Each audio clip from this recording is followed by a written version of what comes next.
What if I told you that one of the largest cities in the United States of America was founded by a black man, John Baptiste Point du Sable, who in the late 1700s spoke 4 different languages, as well as numerous indigenous ones, had gone to school in France, but he founded and built the first permanent structures in Chicago. He owned over 800 acres of land, a lot of which, from what I understand, is what downtown Chicago is today. As we've seen before, that land was taken from here, and his name was etched away and erased from history books until the 2000s, from what I have been reading. Well, today I'm going to connect that story, the story of Chicago, to the individual who started the Pullman cars. George Pullman created an industry that hired more African Americans at that time than ever before with his Pullman cars. And I'm going to start here in Henry County in doing so. Hey, I'm Joshua Teach-Us, and today we're talking about history hidden in plain sight.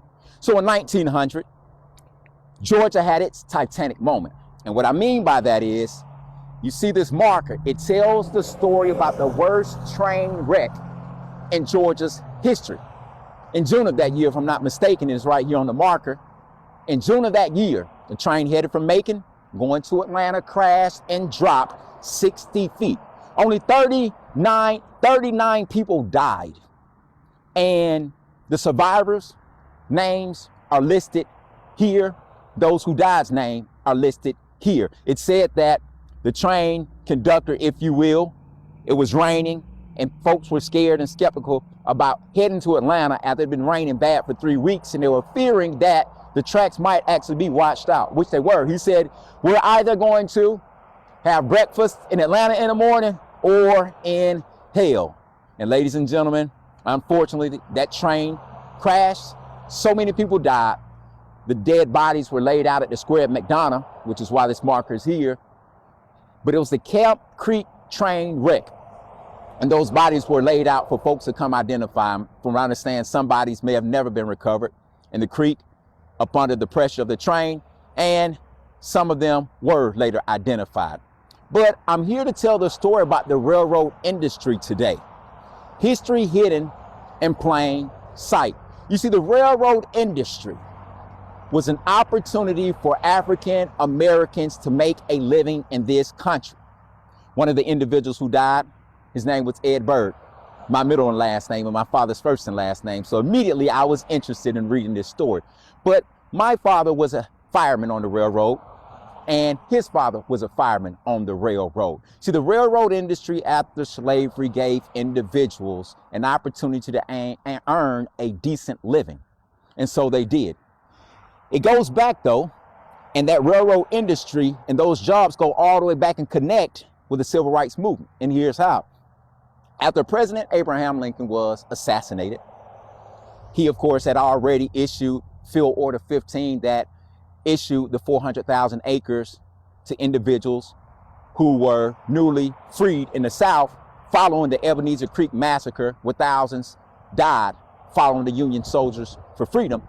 Well, once he was assassinated, a gentleman from New York named George Pullman relocated to Chicago, and I just told you that Chicago was founded by a black man, relocated there, not only ultimately built a community of housing to go along with his Pullman train cars, but became the largest employer of African Americans in United States history.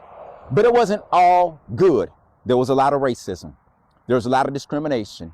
In fact, calling them George as George's boy, named after George Pullman, who started the Pullman cars, they were called Pullman Porters. They often argued against that, but they could not join the Union.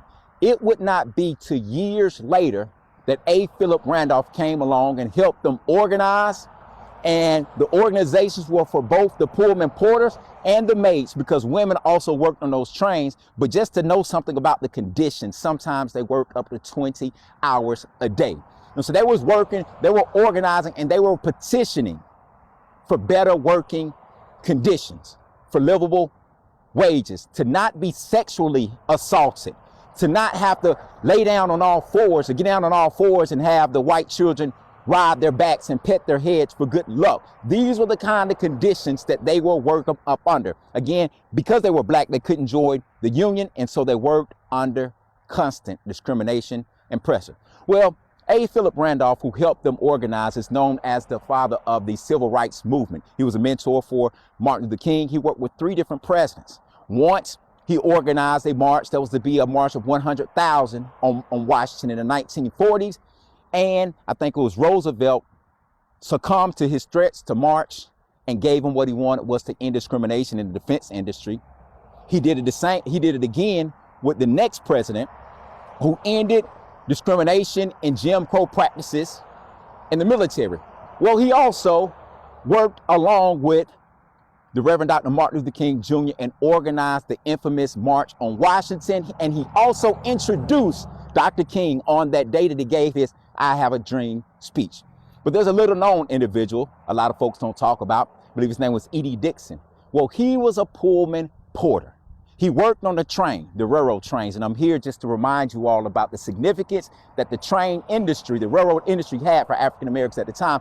Well, he took what he learned from organizing labor in the railroad industry as a Pullman porter and applied it to Montgomery. You see, he was solely responsible, the architect of the Montgomery bus boycott. He worked with the NAACP and folks like Rosa Parks and handpicked her to be the one that they used as their case to sit down and refuse to give up her seat on the bus. He asked for the Reverend Dr. Martin Luther King Jr. to lead the Montgomery bus boycott that lasted over 13 months. Now, you talk about Uber, you talk about ride shares. That was the first in American history. But today we're talking about history hidden in plain sight. I'm at a market that tells a story about Georgia's Titanic moment. And I'm also here to connect the story of that railroad and the railroad industry to the civil rights movement in the United States and some of the key figures. Again, I'm Joshua, who teaches us history in plain sight, history hidden in plain sight. Have an amazing day.